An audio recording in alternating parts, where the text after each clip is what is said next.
자, 오늘 우리의 첫 질문 22번 문제 윤모표 21번 정도 거고요. 자, 정답부터 한번 쭉 불러드릴게요. 22번부터 보면 3, 4, 5로 이루어져 있는데, 참고로 이 문제 세트 중에서 23번 문제가 조금 여러분들한테 뭐지 싶었던 부분이 있을 거라고 예상은 돼.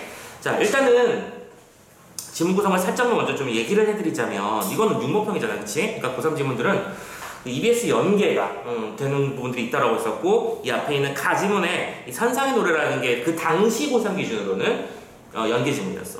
그리고 여러분들은 지금 이 작품을 모르는 상태에서 문제를 풀었지만 그 친구들은 아는 상태에서 풀었어야 정상이겠지? 그렇기 때문에 23번 문제를 날로 먹을 수 있어야 돼. 근데 우리는 또 그 문제가 아니니까. 자, 그러면 그 지문 정보가 없다고 해서 그럼 못 풀게 되는 문제일까? 또 그건 아니거든. 어떻게 분석해서 어떻게 해결해 나가야 되는지에 대해서 한번 정리를 해볼 거야.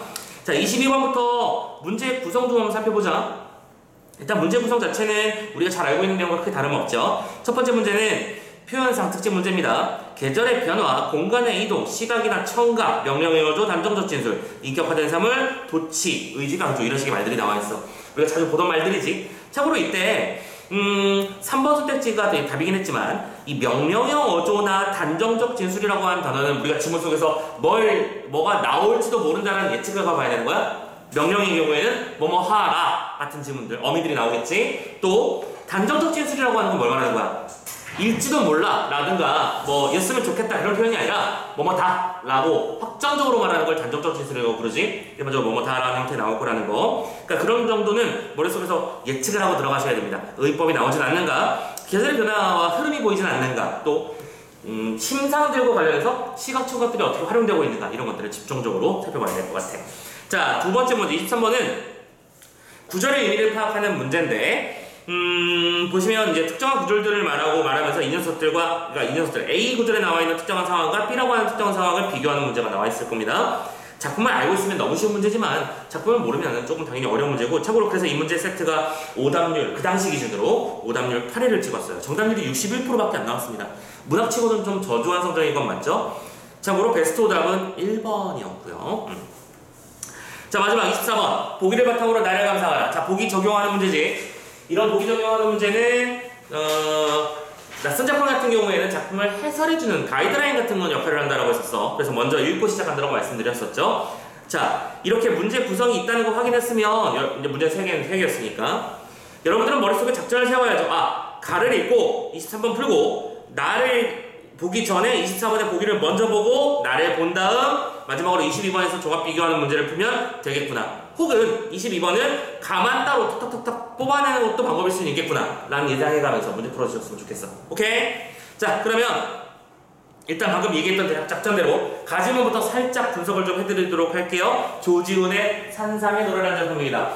자, 기출 문학 작품이기 때문에 기본적으로 분석은 당연히 기본적으로 잘 가야 될 거고, 자, 이 녀석 같은 경우에는 참고사항이 하나 있어. 이 작품의 창작 배경을 알면 도움이 되는 요소인데, 뭐냐면 이 작품의 창작 배경은 1945년에 무슨 일이 벌어졌죠, 우리나라에?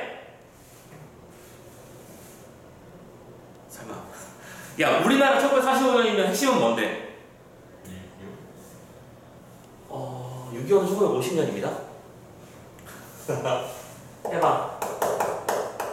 1940년 8월 15일 원폭 투하, 무조건 항복, 우리나라도 같이 해방. 8.15 광복절이잖아. 45년대. 그쵸? 해방 후에 쓰여진 노래야. 근데 해방이 됐다고 해서, 그러면 해방됐으니까 모두가 당시 원상복귀가 되고 다시 해피하게 돌아가는 거니?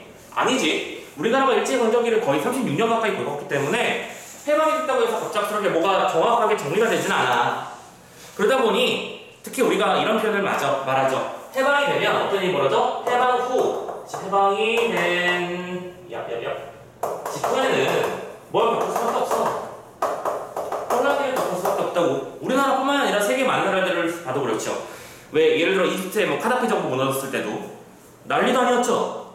아직까지도 그 그력 같으면 끝나지 않은 걸로 소위 알고 있는데, 혼란기가 벌어져. 이 작품 같은 경우에는 그 혼란기의 우리나라의 상황에 대해서 노래하고 있는 작품이다라는 걸 알면 되게 이야기가 쉬워져. 그리고 하나 더, 이런 주제를 가지고 있는 게 이 작품 단독의 문제라면 알려드릴 이유는 없겠지, 그지? 근데 이런 식의 이야기를 담고 있는 또 비슷한 작품 중에 하나가 신석정의 꽃동물 같은 작품이야. 굉장히 유명한 작품이고 우리 문학교과서나 기출에 자주 등장하는 작품이니까 이 두 장면은 좀 알아뒀으면 좋겠어. 오케이? 자, 먼저 배경 지식 깔아놓고 시작을 한번 해봅시다.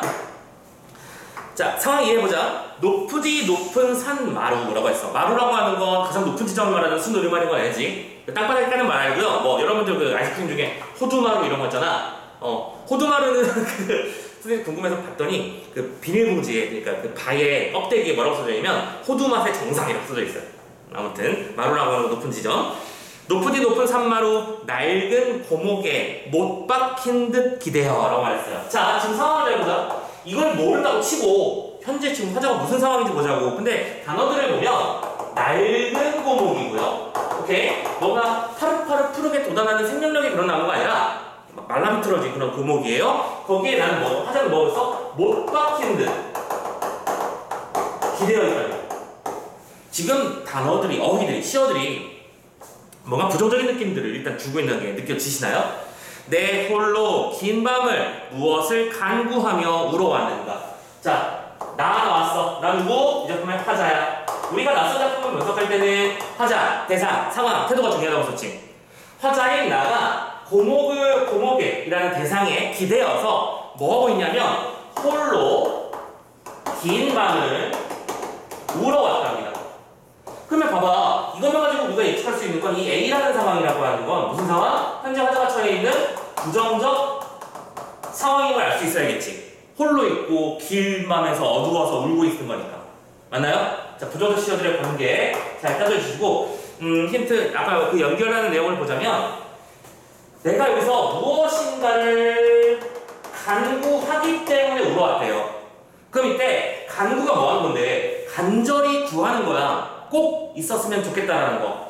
화자가 이 무엇이라고 하는 건 뭔데? 화자의 희망이라고 볼 수 있겠고, 여기까지는 무조건 나와야 돼. 그리고 작품을 배경을 안다면 아, 이게 해방을 말하는 거구나 라고 예측하는 거 좋고요. 그러니까 내가 예전에 낡은 꿈을 못 봤기 때문에 뭐가 이거 하나만 바라왔어. 그치? 하지만 아직 부정적 상황이 이어지고 있는 중이야. 근데 다음 면을 봐봐. 연탄법. 오케이, 이런 표현법 체크해야겠지. 이 아침.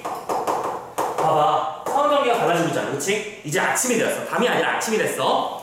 시들은 핏줄에 구비구비로. 자, 핏줄은 여전히 시들어 있어. 그럼 부정적 상황은 맞아. 근데 그 핏줄이 구비구비로 사늘한 가슴의 한복판까지요.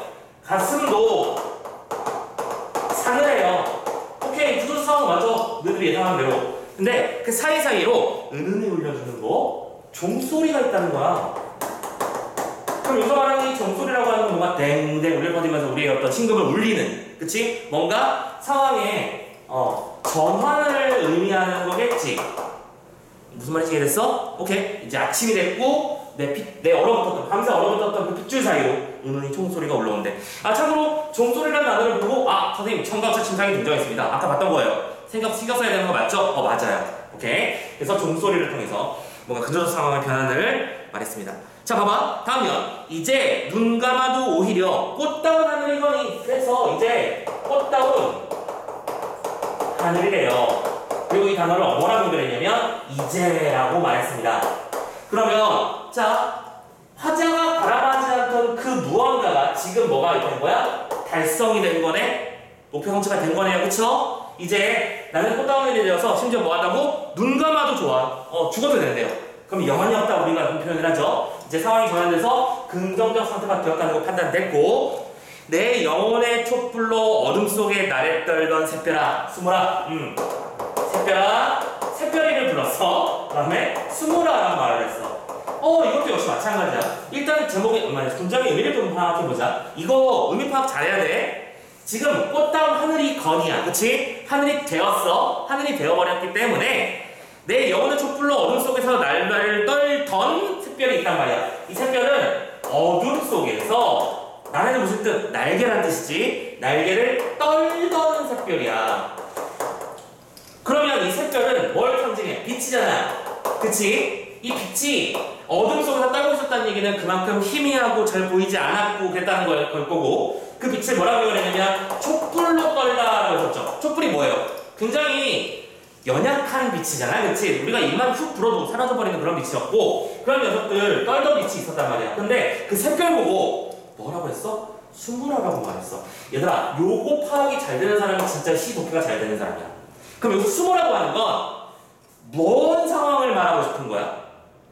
샛별한테 왜 수물화라고 하는 거야? 선생님, 샛별은 빛나는 것이잖아요. 긍정인 것이고 어둠을 지펴주는 빛이잖아요. 그럼 좋은 거 맞잖아요. 맞아. 근데 왜 계속 수물해? 지금 방금 우리가 연결하던 내용이 안 맞는 것 같은 느낌 들지 않아? 근데 이 상황은 뭘 말하는 거냐면 꽃다운 하늘이 되었고 지금 뭐가 밝았어? 아침에 밝았잖아, 얘들아. 아침이 되었으면 더 이상 샛별은 필요 없어요. 즉, 여기서 말하는 샛별이라고 하는 건 화자가 이렇게 밤에 긴 밤동안 울고 있었을 때 어떤 놓치지 않았던 마지막 희망의 끈 같은 거야.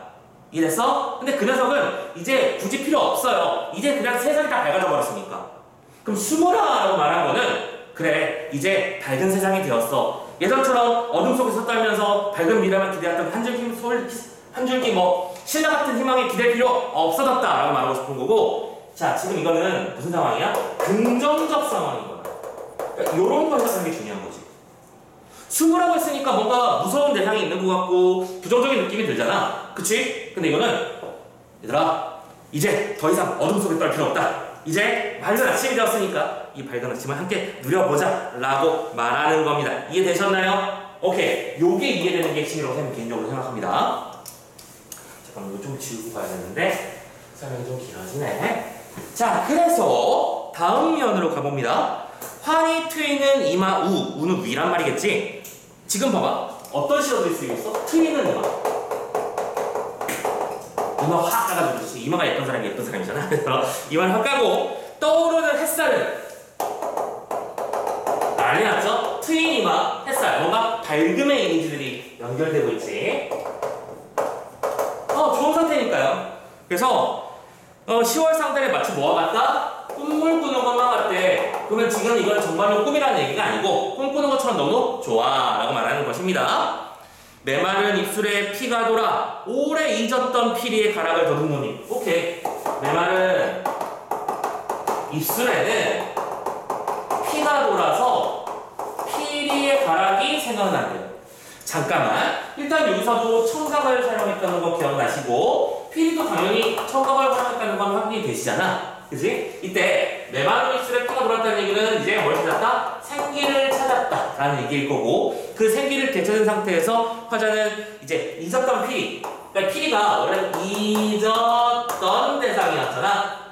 그러면 이 피리라고 하는 건 어느 시절에 간절했던 대상일까? 요 시기에 간절했던 대상이었죠. 나도 피리 불고 싶거든. 근데 밤에 불면 안 되는 거거든. 뭐 이런 식의 느낌이겠죠. 아무튼 이제 그게 생각나기 시작했고, 예전에 우리 아름다웠던, 과거에 아름다웠던 평화 공동체로 돌아가고 싶다는 마음이 든 상태야. 다음 면.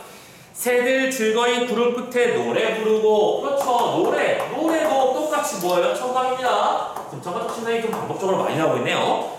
노래 부르고요. 사슴과 토끼는 한 포기 향기로운 쌀이순을 사양하라. 자, 쌀이순을 사양하라. 자, 이것도 마찬가지야. 지금 수모라랑 여러분들이 연결해서 같이 좀 기억할 필요성이 있는 어미죠. 사양한다는 게 무슨 뜻이야? 고맙지만 괜찮습니다. 사양하는 건 거절하는 거죠. 오케이? 근데 사양한다는 게 쌀이순을 사양하라고 지금 누구한테? 사슴과 토끼한테 요청을 하고 있어. 봐봐, 사슴과 토끼라고 하는 존재들은, 대상들은 일단 뭘 상징해? 뭔가 온순하고, 그치? 착한 동물 같은 걸 상징한다고 쳤을 때 쌀이순은 얘들의 먹잇거리야. 맞아? 근데 그 먹잇거리를 사양할 수 있는 상황이 있다는 얘기는 뭐야? 그래, 네가 먹어. 그래, 네가 먹어. 예전에는 아비다툼판이었다고, 서로 내가 먹겠다고 다투던 그런 시장이 끝났고 이제 뭐가 됐다는 얘기야? 평화로운 상태가 되었음. 그래서 이걸 사양하라는 명령을 어미로 표현해보겠지. 무슨 말인지 이해했어? 앞에서 봤던 숨으라나 이 사양하라라는 표현들은 잘 연결해서 기억해 놓으실 것, 왜 그런 표현들 썼는지 확인해 주실 것. 그래서 참고로 미리 말씀드리자면 그 23번 문제에 4번 선택지에 봅시다. 아니지. 아니다. 이거는 나중에 한꺼번에 하자. 한꺼번에.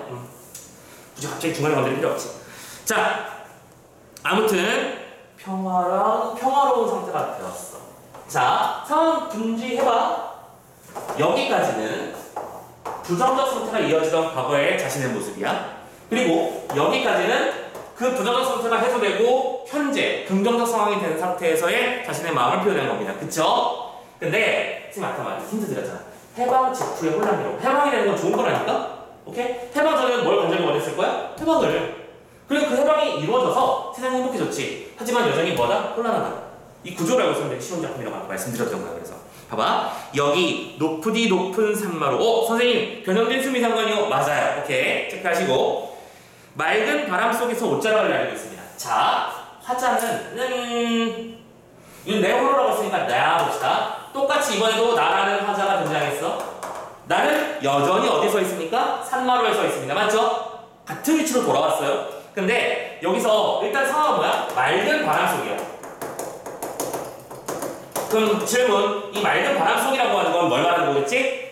우리가 얻게 된 해방과 평화를 말하는 것이겠죠? 그 바람 속에서 옷자락을 날리며 내 홀로 서. 하지만 화자는 여전히 뭐였어? 홀로 서 있고요. 호호. 그리고 뭔가를 이번에는 바람을 똑같이 쓸게.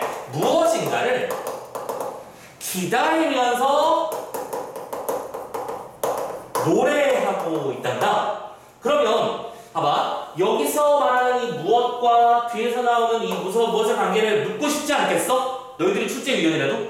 그치? 이 무엇은 같은 시어지만 다른 의미를 지니는 거 느낌이 오시나요?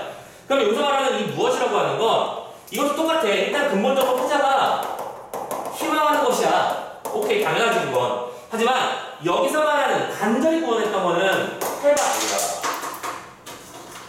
해방이라는 것으로서의 의미를 준다면 요 녀석의 희망이라고 하는 것은 해방 직후 혼란이 회복되길 간절히 기원하는 화자의 마음이라는 걸 알 수 있다는 것. 되셨나요? 그리고 이걸 모르는 해방이라는 키워드를 모르더라도 그런데 화자가 진정으로 원하는 아름다운 상태에 도달한 건 아니로구나 라는 것까지는 캐치할 수 있어야지. 감 잡혔나요? 오케이, 여기까지가 산상의 노래 조지훈 시인의 작품이었습니다. 잘 썼죠?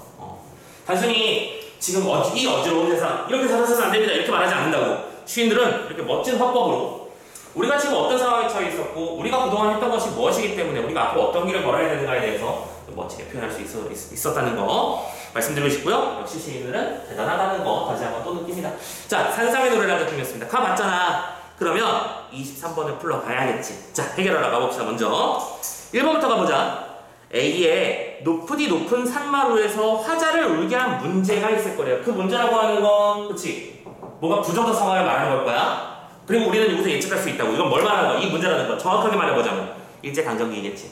그치? 그 문제는 B에서 여기 높으디 높은 산마루에서의 화자의 기다림의 대상이 아니다. 그럼 또 질문, B에서 기다림의 대상은 뭐예요? 광복은 이루어졌지만 여전히 혼란스러운 세상이 이제 잠잠해지고 진정한 평화가 이루어진 상태를 말하고 싶은 거겠지. 그래서 1번은 맞는 말이죠. 이해되셨나요? 오케이. 자, 이 녀석을 선택한 비율이 그 당시 기준으로는 4분의 1이었어.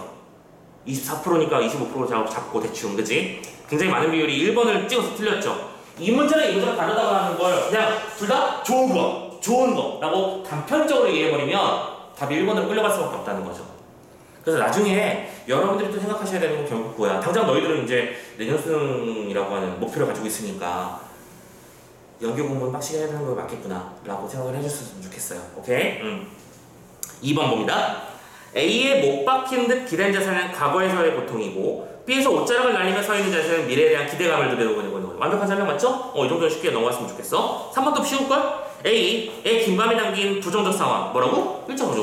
이 녀석은 이 아침 이후 B에 밝은 바람을 동반하는 새로운 상황으로 변화하고 있다. 그쵸? 광복과 혼란이 회복되길 바라는 마음이니까. 4번 천천히 잘 봐. A의 무엇이 뭔데? 광복이라니까? 그리고 B의 무엇? 이거 뭐라고? 조국의 진정한 평화와 화합을 말하는 거겠지? 로 이행, 옮겨가는 과정에서 날에 떨던 샛별, 날에는 날개라고 했어? 날개를 떨고 있던 샛별과 향기로운 사리수는 화자의 지향점으로 기능한대. 지향점이 뭔데? 화자가 바라는 거. 그렇게 됐으면 좋겠는 거. 그럼 봐봐. 날에 떨던 샛별이 되길 바랬던 거야, 화자는? 아니지. 날에 떨던 새 더 이상 필요 없길 바라는 거고, 이러나 또 쌀이순을 서로 먹기 위해서 아기다툼하는 상태가 아니라 쌀이순을 서로 사양하는 상태가 되길 바랬던 거지. 그리고 그 간절한 소망을 무슨 영어를 통해서 표현했다? 명령의 의미를 통해서 표현했다는 것도 또 좀 신경이 쓰여야 되고요. 이해됐죠? 그럼 정답 몇 번? 4번이 되는 거잖아. 자, 보셨지? 마지막 5번. A의 간절한 구원의 해석은 싸늘한 가슴에 생명력의 회복을 바라는 기원을 말하는 거겠지. 맞죠? 싸늘한 가슴에 생명력이라고 하는 건 그 전에는 핏줄이 시들었었고 가슴이 싸늘했던 거니까 이게 되고 나서 이런 일이 벌어졌대요. 그치? 맞고요. 두 번째, B의 노래는 메마른 입술에 생명력이 회복된 이후의 소망을 말하는 것이다. 노래도 마찬가지예요. 같은 일들이 벌어지고 있는 겁니다. 그래서 5번까지 선택지를 다 확인했습니다. 되셨고요. 자, 22번에서도 가만 가지고 한번 따져보죠. 선생님이 이런 문제들은 문제를 풀 때 그러니까 가랑 나를 연결해서 선택하는 이런 선택지 문제들이 있으면 여러분들은 어떻게 하다가 이거를 동시에 불러가지 말라고 헷갈리니까 그냥 가만 먼저 보고 먼저 1차로 이걸 판별하고 나서 몇 가지가 지워질 거야. 오케이? 그러면 나는 그 나머지만 가지고 판별하면 된다 라고 말씀드렸죠? 시간을 아끼기 위한 기술이라고 말씀드렸어. 자, 22번부터 1번부터 한번 살펴봅니다. 1번. 가는 계절의 변화에 따라 달라지는 주변 풍경을 묘사했대요. 완전 말도 안 되죠? 나 읽을 필요도 없습니다. 그쵸? 1번 땡. 2번. 가는 시각적 이미지를 통해 자연의 위대함을 표현하고 있다. 말도 안 되지? 이게 무슨 자연의 위대함이야. 3번. 가는 명령형 어조를 활용하여 대상의 행동을 유도하고 있대요. 명령형 어조? 네, 있어요. 숨으라, 사용하라. 대상은 뭐지? 샛별, 그리고 사슴과 토끼. 행동을 요구한 거 맞죠? 샛별 보고 숨으라고 했고 사슴과 토끼 보고 사용하라고 했으니까. 이해됐나요? 오케이. 3번은 맞는 말인 것 같아. 일단 두고 와. 나까지 확인해봐야 돼. 4번. 가는 인격화된 사물을 청자로 하여. 잘 따져. 인격화된 사물이 있을까? 애매하지. 애매한 게 뭐냐면 지금 의인법이라면 대상이 정말 인간처럼 표현해야 되는 건데 지금 여기서 화자는 뭐라고 했었냐면 사슴과 토끼에게 사양하라고 명령을 했거든? 근데 이게 의인법이 맞냐 아니냐라고 판단하면 선생님 잘 모르겠어요. 나오지? 근데 이거 선생님이 많이 알려드렸던 패턴 아니야? 세모지. 맞다고 하기도 그렇고 아니라고 하기도 그런 애매한 부분들이 꼭 나온다. 근데 여기서 매달릴 필요 있다 없다? 없다. 보통 그럴 때는 세모가 나오면 그 다음에 X다 라고 하셨잖아. 요거는 옆에 세모를 쳐놓는 거야. 이런 것들은. 오케이? X가 맞는 걸 확인을 하고 넘어가야 돼. 근데 내가 작품을 오해할 수 있거든? 작품을 오해하게 됐으면 이 세모가 원래 동그라미였을 수도 있기 때문에 그건 두고 가셔야 되는 게 맞겠지. 마지막 5번이야. 가만 생각해. 나는 신경 쓰지 마. 도치된 표현을 활용해서 부정적 현실에 대한 극복 의지를 강조했대. 잠깐만. 이게 도치가 있어? 도치 못 봤는데요? 그죠? 도치도 못 봤고요. 게다가 부정적 현실에 대한 극복 의지를 강조하는 거야. 지금 이게 부정적 현실이 있고 그것이 극복된 아름다운 세상이 있다고 해서 그것이 극복의 의지를 가진 시라고 말할 수 있는 거야 이게? 아니죠. 이거는 의지라기보다는 소망에 가까운 거 아니야? 무슨 말인지 이해했어? 그냥 느낌적인 느낌으로 풀지 마세요. 이거는 의지가 아니라 소망에 가깝습니다. 그러니까 지금 항상 나오던 패턴대로 보통 답인 것 같은 애 하나와 애매한 거 하나 그리고 X가 3개 나온다. 이게 일종의 표준 패턴 같은 거라고 말씀드렸잖아. 오케이? 잘 기억해놓고 나중에 써먹어요. 자, 그래서 22번도 일단 답 3번 아니면 4번 정도를 건드려 놓고 두고 이제 나지문을 읽어볼 텐데 나지문은 나무의 수사학이라는 작품이야.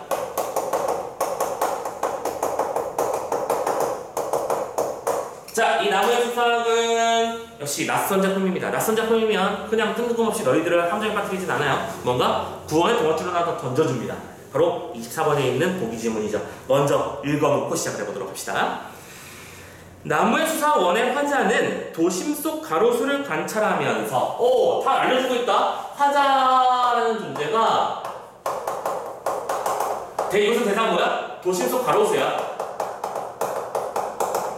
관찰하고 있고요. 그 관찰을 통해서 무슨 일을 한다고? 도시를 비판적으로 조망한다. 도시에 대한 다 알려주고 시작하네. 선생님이 항상 말씀드리지만 시를 분석하는 노하우는 뭐라고? 화자, 대상, 상황, 태도잖아.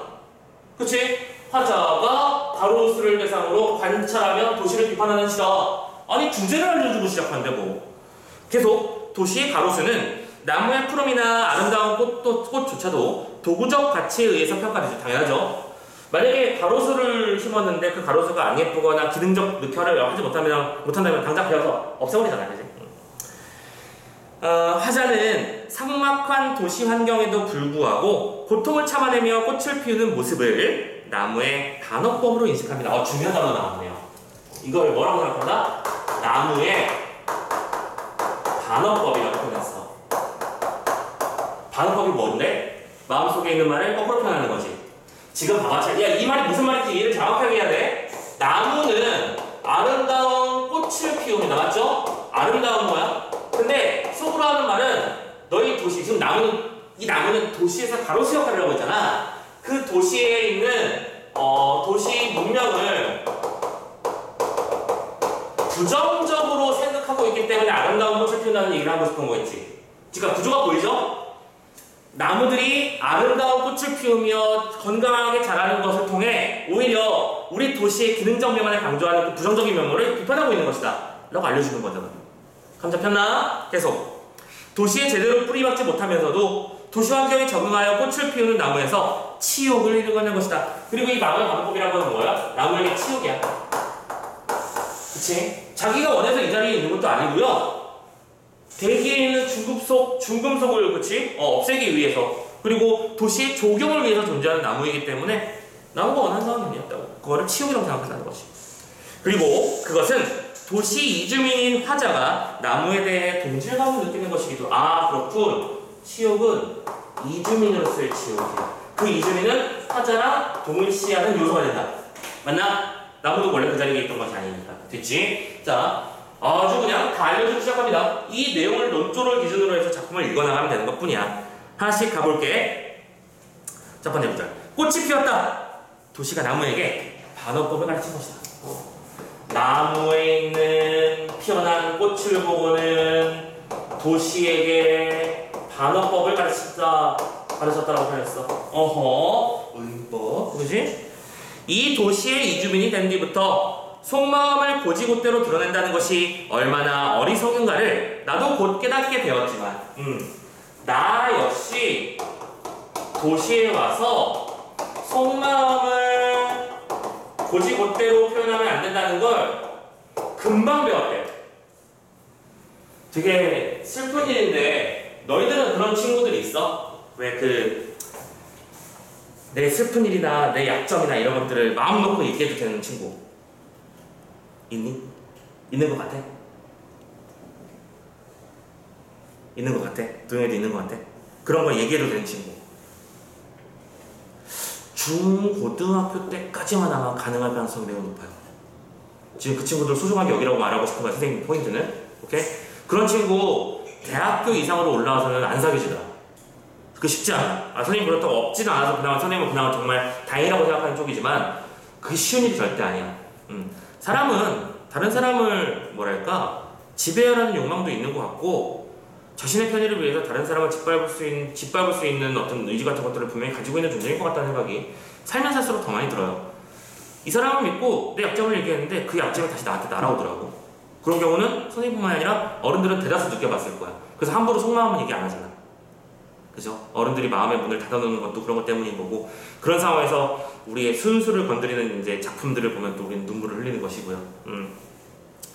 비슷한 얘기입니다. 그래서 이거는 좀 약간 교훈적인 요소니까 잘 새겨들어. 나중에 사회 나와서 이제 일을 시작하잖아. 근데 그 상황에서 내가 우리 집에는 이런 문제가 있어요. 저는 이런 장애를 가지고 있답니다. 혹은 저는 이런 문제점을 안고 살아가고 있어요. 라고 하는 말을 하면 처음에는 안타까워하면서 연민하는 것 같지만 그게 나중에 나를 향한 칼날이 돼서 들어오는 경우가 오히려 더 많아. 아닌 사람도 분명히 있어. 근데 그런 사람 구하기가 너무나 힘들다고. 그렇기 때문에 더 세상 살기 힘든 거지. 아름다운 세상이 되는 게 진짜 쉬운 일은 아닌 것 같고요. 어쨌든 간에 그래 나도 꼭 깨달았대요. 자, 그러면서 이런 말을 합니다. 살아있자. 악착같이 들뜬 뿌리라도 내리자. 지금 여기서 요 한 줄은 누구의 속마음이었을 거야? 화자의 속마음이었겠죠. 그리고 이 화자의 속마음은 곧 누구의 속마음인데? 나무의, 가로수의 속마음이기도 할 겁니다. 그쵸? 그래, 이 상황에서 들뜬 뿌리라도 내려야 해. 아니, 내 속마음을 알아주는 사람이 없고 나의 아픔을 알아주는 사람이 없다고 해서 죽어야 되는 이유는 아니잖아요. 그지? 그래서 살아있자라고 하는 어떤 이 부정적 환경에서의 적응 상태를 말하며 속마음을 감추는 대신 비트는 법을 익히게 된 30몇 이후부터. 비트는 법이라고 하는 건 무슨 법이랑 똑같은 말이야? 반어법이겠지? 오케이? 그걸 알게 된 30몇 이후부터 나무는 나의 스승이야. 좀 명사형 종교를 통해 강조하고 있는 거 딱 보이시죠? 하지만 뭐 선택지 않았으니까 패스하도록 하고, 나무는 나의 스승이다 라고 하는 표현을 통해서 저 나무가 겉으로 저렇게 예쁜 꽃을 피워내는 것은 속으로는 썩고 있기 때문인 거라고 생각하는 것이고, 나 역시 마찬가지라고 생각하는 겁니다. 그가 견딜 수 없는 건, 자, 근데 여기서 이제 여기 하는 상황을 이해했어. 그러면서 그라고 하는데 그는 누구라고? 나무잖아, 그렇지? 근데 그 나무가 견딜 수 없는 게 있을 거래. 그건 뭐냐면 꽃향기 따라 나비와 벌이 붕붕거린다는 거. 내가 그렇게 꽃을 피우면 뭐가? 나비와 벌이 붕붕거리는 거, 음성상징과 생동감, 천칠감, 사실상 맞지? 또 내성이 생긴 이파리를 벌레들이 변함없이 아삭아삭 뜯어먹는다는 것. 벌레들. 잎은 벌레들이 뜯어먹어. 그럼 잘 봐. 지금 여기서 말하는 이 나비, 벌레, 벌 이런 녀석들은 뭘 말하는 거야? 자연을 말하는 거지. 그리고 자연은 자연스럽게, 자연이 무슨 뜻인데 스스로 자자에 그럴 연자잖아. 자기 스스로 그러한 거란 말이야. 그래서 이 녀석이 자기 스스로 그렇게 살아가는 모습은 약간 이거 뭐라고 표현하면 좋을까? 반어로 기능하지 못하고 있는 걸 어처구니 없어 하는 거지. 나는 반어법으로 꽃을 피웠고 반어법으로 잎을 열었는데 자연은 그걸 그렇게 받아들이진 않단 말이야. 꽃이 폈으니까 나비가 날아들고 잎을 피웠으니까 벌레들이 먹는 거지. 참고로 이때 이 잎도 그냥 이파리라고 말 안 하고 내성이 생긴 이파리라고 표현했지. 이게 가로수의 숙명 아니야?